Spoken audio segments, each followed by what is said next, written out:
Thank you for joining me for today's daily COVID-19 update. I'm pleased to be joined by Dr. Nate Smith, Secretary of the Department of Health, and also today by Secretary Johnny Key, Secretary of Education.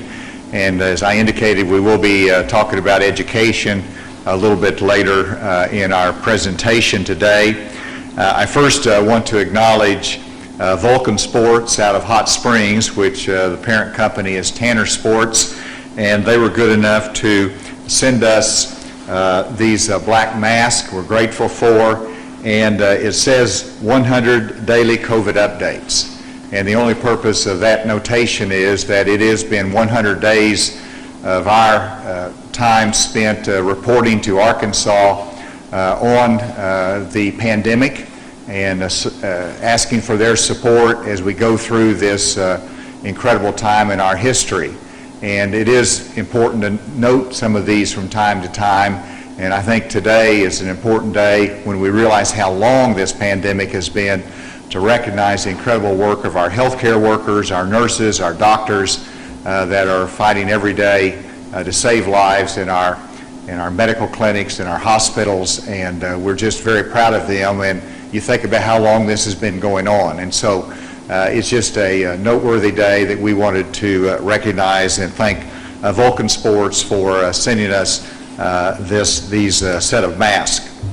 With that, let's go to the cases today, and I'll tell you in advance that the case number is high, but at the same time it is high, it is also predictable.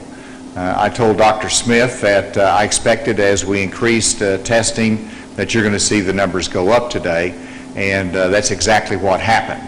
And until we get a handle on it, as we increase testing, it's not a surprise with these high numbers, but it is a reminder of the work we have to do. Yesterday we had 25,246 cases.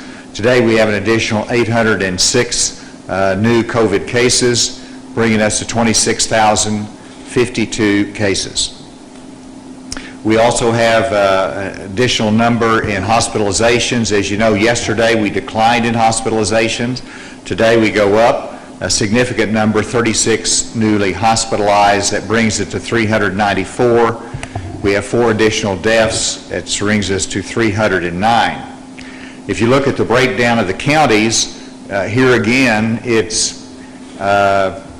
it indicates that we're testing broadly in Arkansas because they're scattered through multiple counties in the state. We had Pulaski County with the highest number of 104, followed by Washington County with 78 new cases, followed by Sebastian County with 56, Benton County with 49, and Faulkner County with 51, and then there were Johnson, Mississippi, that had cases as well in 10 counties that were 10 to 20. And so you can see again that they're being scattered throughout Arkansas as we continue to increase our testing. If we go to the slides, we'll see the first one indicates where we are in our testing. Today is not the highest day of new cases, but it is the second highest day of new cases, and it certainly shows that our spread has continued in a number of areas of our state. And then the next one is the rolling average, 7-day rolling average. It has been flat, declined a little bit, but I'll expect that it goes up a little bit with this spike of 800 cases in the coming days. And then the number of active cases, we declined. We're not at the high point, but you can see we edged up a little bit today. And then the currently hospitalized, which we watch very carefully, we have a couple dips there. Beyond that, it's been an upward trend. We're close to 400 hospitalized, actually 394, that's right. And then the positivity rate, we just go to the 7-day rolling average on positivity, and we are overall positivity is 7.2%. That's higher than I like it to be, even though it is below the 10% of the CDC guidelines, but we want to get that positivity rate down. The only way you do that is to control the spread wear your protective mask so that you don't contribute to it. And then we'll go to the number of COVID tests, and this is important to note that you can see the white is the Department of Health. And you can see that they have continually increased their numbers by and large, and so they've had a consistent level. You have UAMS that adds to it, that's been consistent in the contribution they have for the testing that's been done. The red, of course, is the commercial labs, and the commercial labs carries the bulk of the load. 6 commercial labs across the country. We take the samples here, we send in the commercial labs, we wait to come back. Now you can see what's happened in the commercial labs where they were. We were getting over 8,000 from commercial labs in some days. And now we're down to, well, that was total number, but you can see the amount from the commercial labs. But here it is much decreased in terms of what we're receiving from the commercial labs.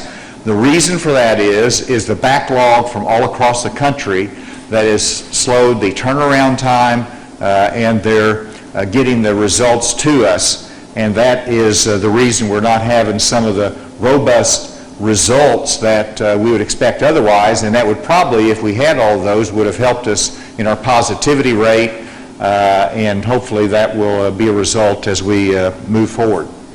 And then let's see what the next one is. Let's hold right there for a second, and I want to move to education.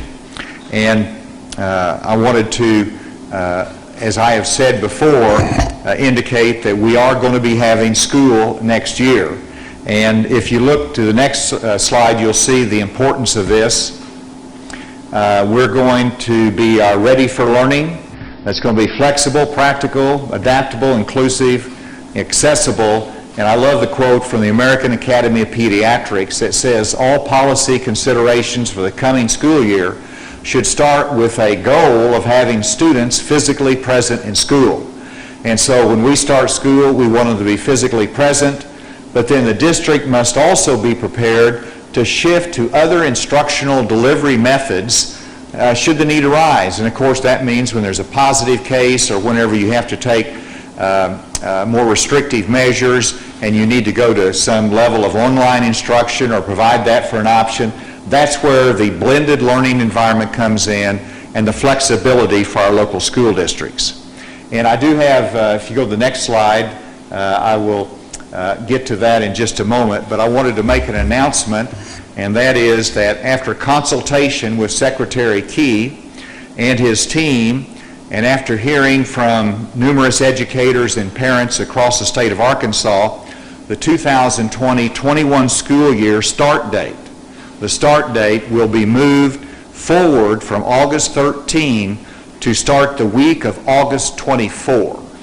Start the week of August 24, but no later than August 26. And the reason for this moving forward 10 to 14 days is to give the school districts more time in order to make the adjustments necessary, to make sure their campus is ready, to make sure the teachers are prepared for the blended learning environment that we're going to be able to go through this year. And so we're fully committed to school, we're committed to on-site instruction, but this announcement will be well received by some, others not so well received, but I believe it's the right decision so that we will be prepared for this school year. And then the second part of what we want to cover, go to the next slide, is the reality as to what happens when there is a positive case in a school environment. Now I want to applaud Secretary Key, Dr. Pfeffer, and their team in education working with the Department of Health to come up with these protocols and guidelines for local school districts. These will be released to local school districts so that we can get their comments and feedback. But I think that they will see this as a tool that will be helpful to guide them through the school year. And we start with the proposition that there will be a positive case in a school district, and then what action should you take if that happens. And the first you have to determine with the Department of Health is what kind of response is required, and that will depend upon the level of spread of the virus in the community. And so if you look at the limited response, it says that under a limited response, there's no closure that's needed. There will be contact tracing, and there will be a 14-day quarantine that will be indicated, and they'll be conferring with the Department of Health to figure out exactly the right approach under this limited response. And you see where it says minimal spread, that is based upon there being minimal spread in the community, and of course that will be guidance that the Department of Health will give. If there's minimal spread, then the kind of results in the limited response will be reinforce the hand hygiene, enforce physical distancing, intensify cleaning and disinfecting, postpone non-critical gatherings and events. It might be some kind of a school assembly. And then if it's determined that it's a more severe spread in the community, a moderate spread, then we're going to have to upgrade the response to a moderate response, and that might include requiring the building to be deep cleaned. They will consult with the Department of Health. They might initiate blended learning environment, stagger the schedules more, encourage alternative transportation, all depending upon what they see as a result of the case and what they learn from that as to what the response will be. But it's also impacted by what they see in the community as to the level of spread in that community. And then if you have a critical response that's needed, which means there's more substantial spread in the community, and the consultation with the Department of Health says we need a stronger, more critical response, then there could be an extended period of cleansing and dismissal of certain functions, and that will be determined in conjunction with the Department of Health and Department of Education.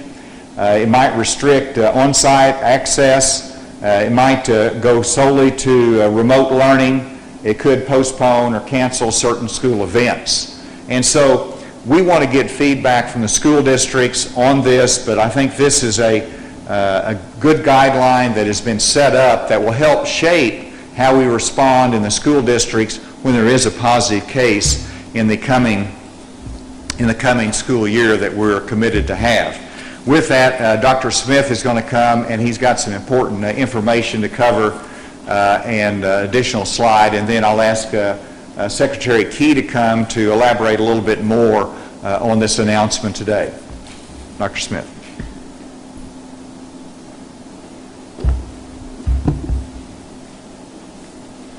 Thank you, Governor. We have had quite a few cases, as the Governor has mentioned. Of the 106 new cases, 110 of them are in correctional facilities, 696 are in the community. As the Governor's mentioned, we have now 26,052 total cases.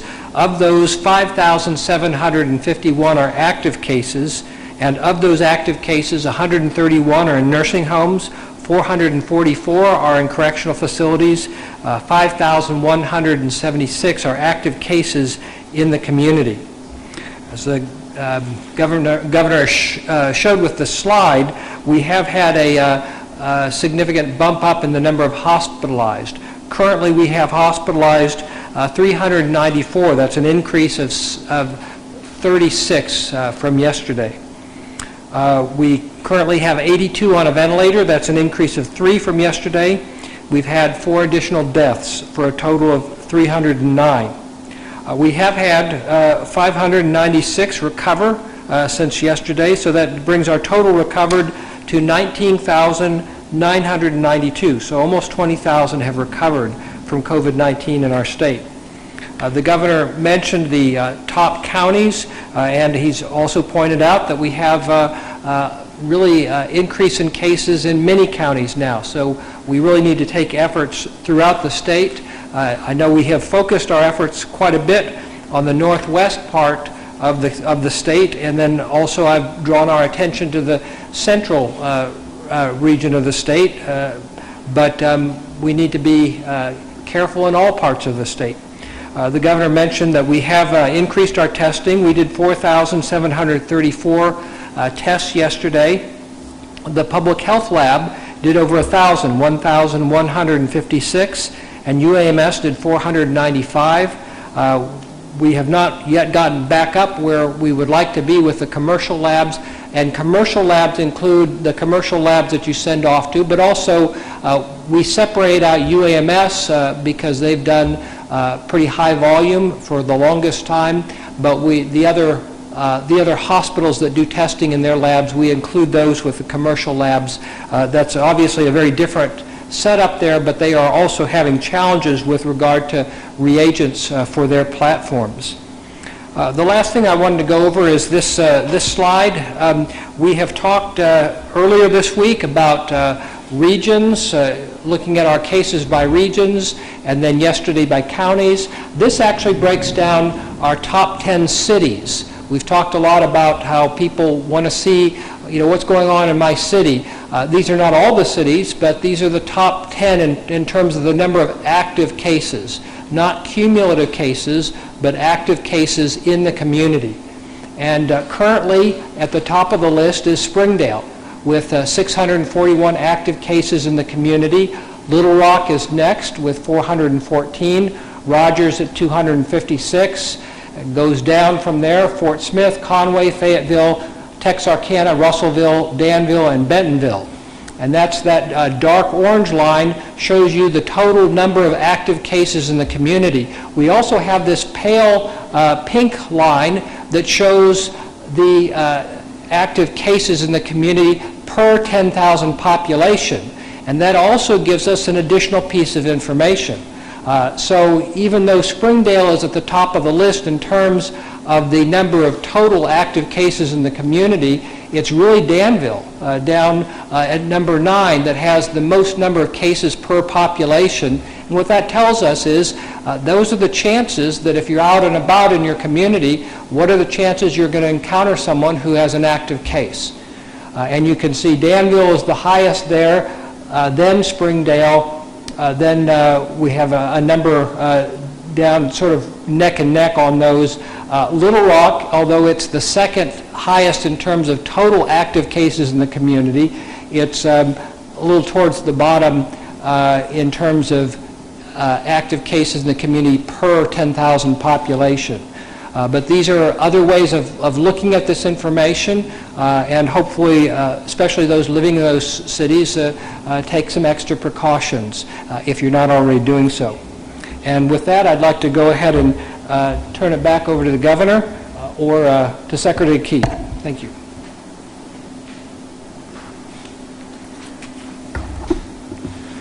Thank you, Dr. Smith. And if we could go back to the Ready for Learning, or the first slide in our part of the presentation. We'll start with where the governor, I think, is probably the most significant news of the day, and that's regarding the school start date. It is imperative that we get Arkansas students back in school this fall. The governor has said that from the beginning and has not backed away from that, and we agree with that.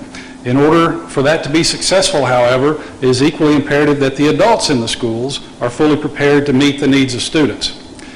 As a little background on the school start date, Arkansas statute provides that the uniform dates for the beginning of the school year shall be on or after the Monday of the week in which August 19th falls, not earlier than August 14th and not later than August 26th. In 2018, most school districts requested and received a 5-year waiver from the State Board of Education that allowed school to start as early as August 13th. Districts generally have adopted that start date for the subsequent school years, including the upcoming 2020-21 school year. In response to the COVID-19 pandemic, we are modifying the start date for the 2021 school year, and under this action, school districts will begin the school year the week of August 24th, but no later than August 26th.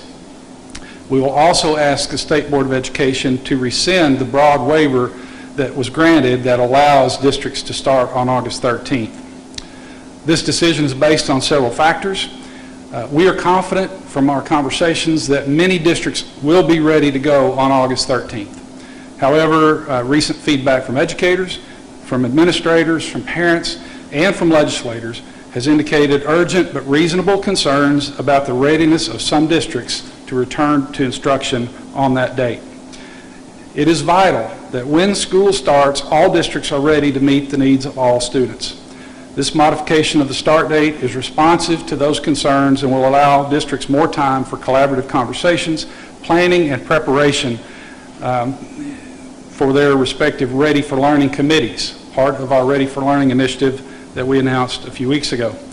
The resources being provided to school districts through the Ready for Learning initiative will require substantial professional development to ensure all educators have the preparation they need to start the school year and to implement a blended learning system.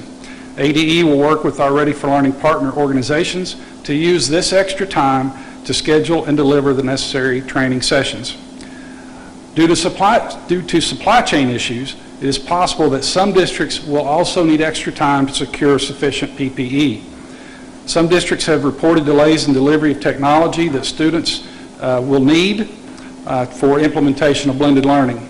This modified date will reduce or eliminate the time students will be without this needed technology. This directive provides flexibility for districts to start within a modified window. It provides nearly 2 additional weeks of time for educators, districts, and communities to prepare, and it stays within the statutory framework established by the Arkansas General Assembly. Now, if you could move to the next slide, please. As the school districts prepare for the next school year in the face of this pandemic, there are critical policy issues that must be addressed at the state and local level. One, school policies must be flexible and nimble in responding to new information, and administrators must be willing to refine approaches when specific policies are not working. It is critically important to develop strategies that can be revised and adapted depending on the level of viral transmission in the school and throughout the community, and it must be done in collaboration with public health authorities. These strategies must also reflect the differences between school districts, including urban, suburban, and rural districts. The policies should be practical, feasible, and appropriate for child and adolescent developmental stages. To our next slide, please. With that, today we are releasing the latest resource in the Arkansas Ready for Learning initiative to support school districts' preparation for the school year. The response levels for on-site learning will guide districts in determining and mitigating health risks associated with the COVID-19 occurrences connected to on-site instruction and school activities. If you move to the next slide. In collaboration with the Arkansas Department of Health, we have established a clear communication process and a 3-tiered system of response conditions based on data-informed factors, including student and staff active cases, evidence and severity of spread within the school and within the surrounding community, and student and staff absentee levels. Next slide, please. Okay. That was the only one. All right. Thought there was one more. Sorry. Each district will identify, as relative to communication, each district will identify a point of contact who will be responsible for initial communications and response coordination with the Arkansas Department of Health. When students or staff members test positive for COVID-19, the school district will work with the health department and the Arkansas Department of Education to determine the appropriate response level based on an analysis of the factors. Each response level contains a matrix of operational decision points with the associated precautions and actions increasing at each level. The 3 broad categories of decision points are initial actions after notification, considerations for closure, recommendations for continued on-site school operations. It's very important to be clear here, the document is for assisting districts with responding to situations that may be encountered when on-site learning resumes. It is not intended to identify a district status prior to the beginning of the 2021 school year. And with that, I'll turn it back over to the governor.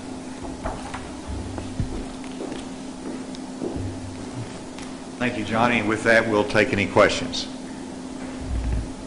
Is there any plan to do widespread testing in schools like there have been for nursing homes and prisons? Well, there'll be testing as needed, obviously when students are symptomatic or travel or there's a reason to do it. There's not any plan to do widespread testing all through the school, but to do it on an as-needed basis. Like with this latest guidance document and other issues like requiring students to wear masks or employees to wear masks, are those decisions just up to the individual school districts, and are they going to have any type of plan approved by the Department of Education or the Health Department in terms of how they're going to handle those issues? Well, the Department of Health has guidelines for students in reference to masks, but there's a lot of flexibility with the local school district as to, and part of it depends upon, do they have spacing in the classroom where masks are not necessary? If they're doing bus transportation, what's the spacing that's between the students there and what's necessary? So you have to provide some flexibility to the school districts on that. I do want to, Johnny, do you want to elaborate on either one of those points, Dr. Smith? We are not requiring districts to submit those plans. In the guidance that we have provided in conjunction with the Health Department, local districts can make the determination of whether to require masks. It is strongly recommended for mask wearing, but at the same time, as I referred to those differences between school districts and schools within those districts, it is those local districts and boards can make those determinations based on the unique needs and situations in those districts. Dr. Smith, do you have anything to add on either one of those questions? I just would add that really our approach needs to be and is outcomes-based. How they achieve it, the goals can vary based on their setting, but we have three major goals here. First, obviously, we don't want children to go to school and get infected. We want our children to have a safe environment. And we know that masks can help in those situations, but physical distancing can accomplish the same thing. The second is we want to protect the teachers. We don't want them to get sick. Then if there's no teacher, then you can't have a classroom. So we want to make sure that the teachers are safe as well. And then, of course, third, we don't want, if people get sick, if children get sick at school, to come and bring it back to their homes and their communities. Now, up to this point in our COVID-19 epidemic here in the United States, it's really been primarily adults that have been the ones who have spread COVID-19. Children have not been a major part of that, and there may be biological reasons for that, but we don't want to give COVID-19 a chance. So we want to protect families and communities as well. And again, there are different ways of accomplishing that. Masks certainly are helpful. They're also physical distancing and avoiding these large gatherings where one infected individual could potentially transmit to multiple others. These are all the things that we've learned are effective in limiting the spread of COVID-19. Alex? Is there a plan for if teachers get sick and there's a teacher shortage? Secretary Key?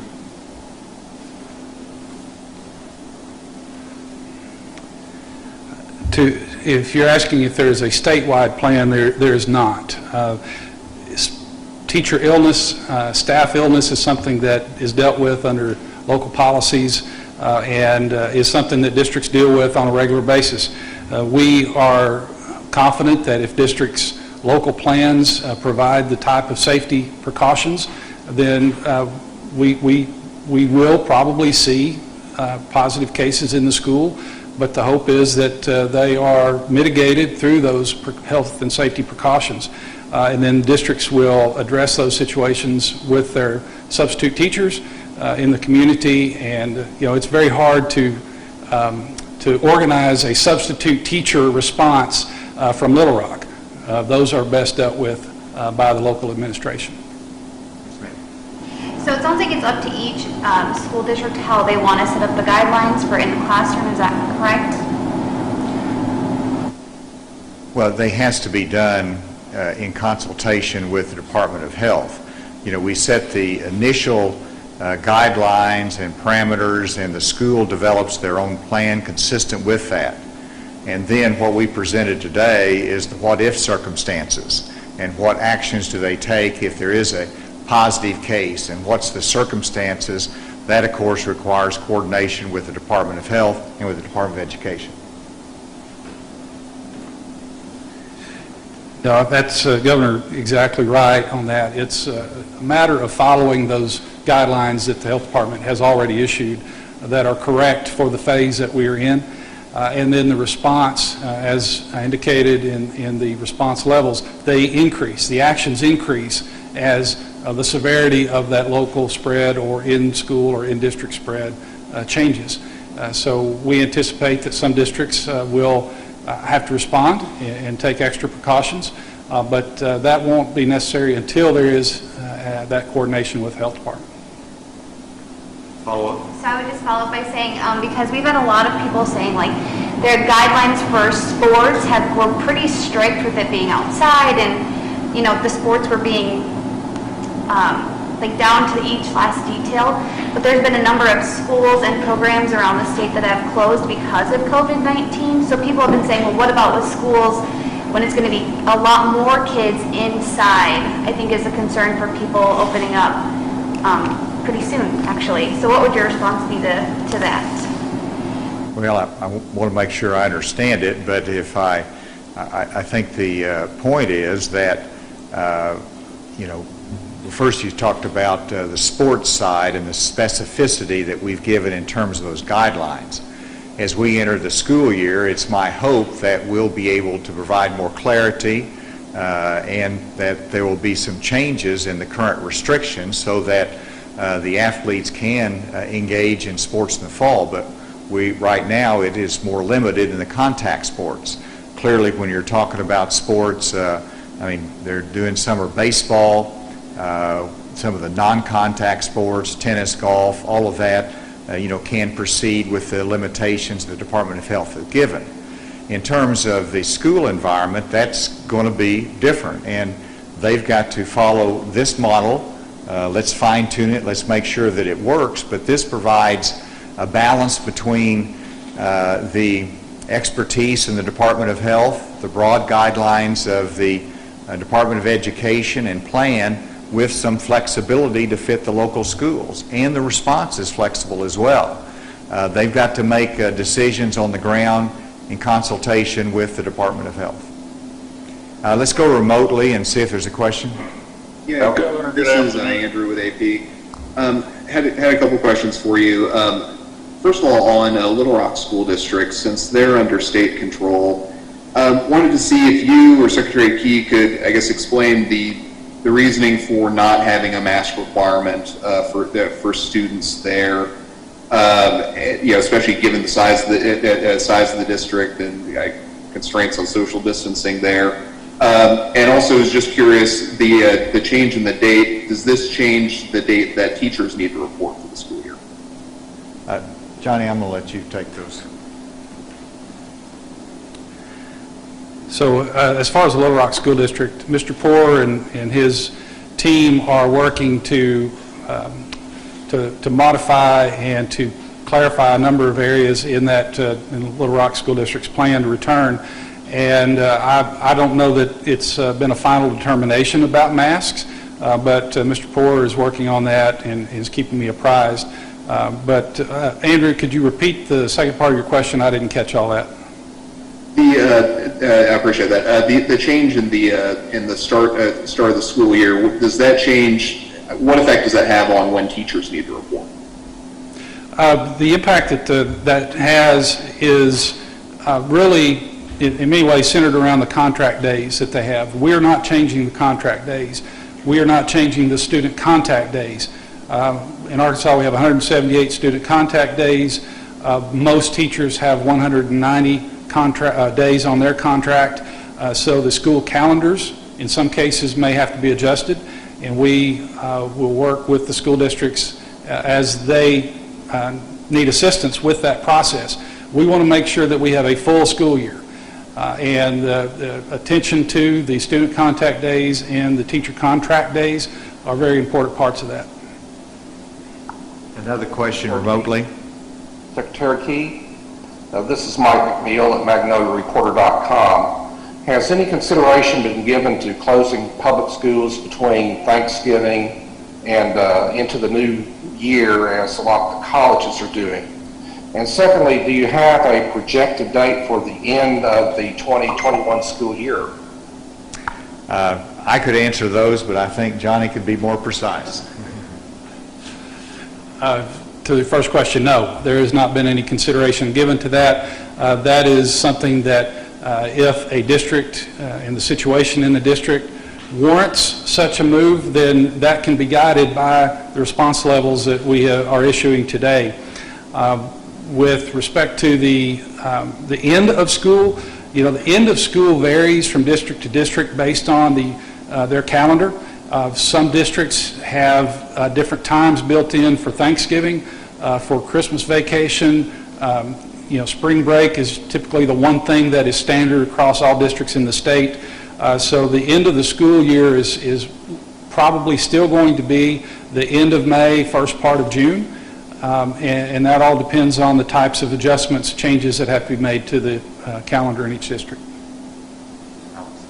When you first closed schools in the spring, the spread in Arkansas was not nearly as significant as it is now. So why push students back into the classroom in the fall when the models are projecting even higher numbers? Because we have our infrastructure in place. We have more experience with this virus. We have made adjustments. We are better prepared for our online training and the blended learning environment that's necessary. And so all of those reasons, it's just a totally different environment that we have right now versus what we did toward the end of last school year. Mike? It came up just the other day, and when Senator Key was talking to education committees. Are there particular guidelines for districts in terms of disclosing to the public when a teacher or a student has a positive case? And who's going to, they can announce that? Is the superintendent going to announce that? And how does it announce to the community? Is it just, is there, do you have a chance that a superintendent in a very small school district is test positive and is allowed to keep that quiet? No, I understand the question. And there is no set policy or procedure at this point because the balance between privacy laws, HIPAA, and the right to the public to know is always a fine balance. So we have not established a set procedure for making those notifications. When that has happened in the summer, when there have been situations that the local districts have made that known through a variety of communications, but no, we don't anticipate directing that from the state level. Dr. Smith, do you want to add to that? To some extent, we'll handle this the way we do other cases and contacts. If someone is a case, we'll notify them they need to go in isolation. So, that will happen. And if there's any contention over that, we would do just like what we would in terms of orders of isolation. If someone is a contact and they're not quarantining, we would handle it in the same way. So there's those safeguards that are in place. All right. Is there a final question remotely? Yes, Governor Neil Gladner in Hot Springs. Thank you. Recognizing that some districts are small and others are huge, putting together that response chart must be incredibly difficult. When it gets finalized, do you expect that there'll be some kind of a threshold guidance about when you go from one color to the next for districts? Well, I think we can fine tune it. We can look at that, but this is the broad guidelines, and there has to be sometimes a matter of judgment, a matter of looking at the data as well in terms of whether it's a moderate response or a severe response. It's exactly where it fits and the level of the community spread. And so I think that that's something that we will work through, but this is fairly specific in its guidance. I think it'll be a great help to the district so they will know what to do, who to call, and how to coordinate a response to when there is a positive case. Governor Mike McNeil again. A lot of the colleges of the state have plans now to start early. Are you going to now encourage them to start classes later?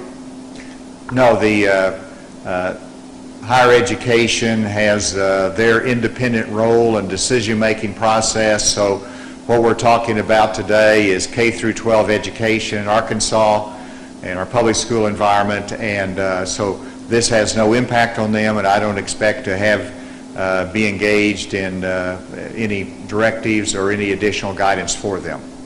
With that...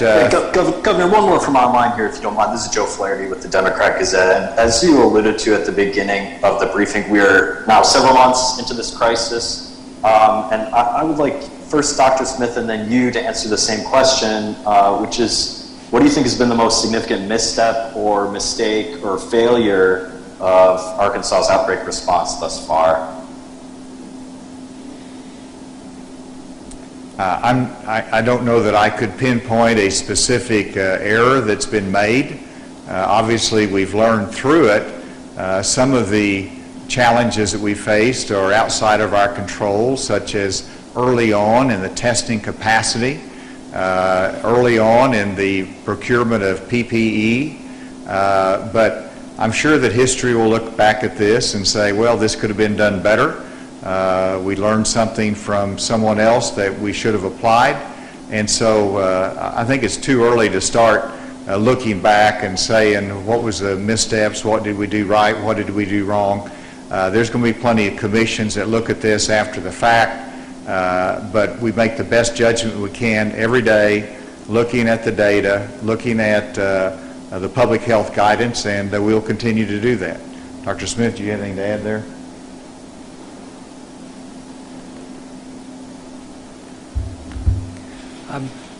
I would agree with the governor's comments. I think probably a better time to do sort of that detailed analysis is after the event and we actually see how it all plays out. I guess I would say personally, we really made an intentional attempt to engage some of our vulnerable, higher risk communities, initially our African American communities, our Latino communities, our Marshallese communities. And although we had made some good progress in terms of getting the word out and engaging those populations, in retrospect, I wish we would have been able to do more so that they would have not had as much transmission of COVID-19 in those communities as they have. I think we've established much stronger relationships with those communities now than we had at the beginning of this. If I were to go back in time, I would try and make those that engagement even more intense than we did. Thank you very much. We will be in Sevier County, DeQueen tomorrow, and so hopefully we'll see you remotely. Otherwise, we will see you next week. Thank you.